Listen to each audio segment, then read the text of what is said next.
Siamo in compagnia del signor Amedeo Menegon da Montebelluna, che ha 79 anni, tra pochissimo ne compirà 80 e gioca ancora a calcetto nel ruolo di...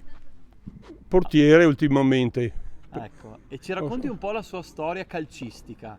Ma io ho cominciato a giocare col Vit Montebelluna quando c'era Montebelluna, e il Vit era una squadra che dopo si è unificata col Montebelluna. E ho cominciacio a giocare con la squadra juniores del Montebelluna, e in poche parole abbiamo vinto tornei provinciali, regionali, e ho fatto una finale a Coverciano, a Firenze. Siamo arrivati terzi, abbiamo perso la semifinale con una squadra di Roma. Comunque siamo andati in finale al campionato nazionale. Che anni erano più o meno? Avevo 17 anni, 63 anni circa. Ecco. 63, Poi qualche 60. altro aneddoto legato alla sua esperienza calcistica? Gigi Riva mi hanno detto. Sì, Ci racconti?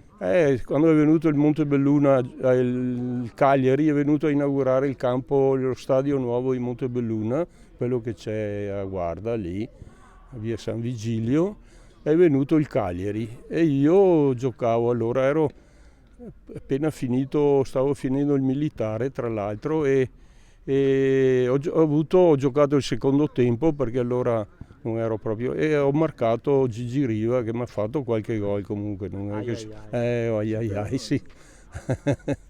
E adesso gioca a calcetto, ma Adesso con ragazzi che età hanno questi ragazzi? basta che tu guardi se ci sono dei bambini qua ancora che giocano, quasi no. Però gente anche di 30 anni circa, fino a 80, ecco, quasi 80 diciamo. Però adesso lei gioca in porta, mi diceva. Sì, gioca in porta perché ultimamente c'erano dei portieri storici che non hanno più voluto, non vengono, allora mi ero quasi ritirato, e ora quando hanno bisogno mi chiamano, ecco. Ecco, un'ultima domanda, e che cosa consiglia ai giovani rispetto al mondo dello sport, al calcio? Un piccolo consiglio.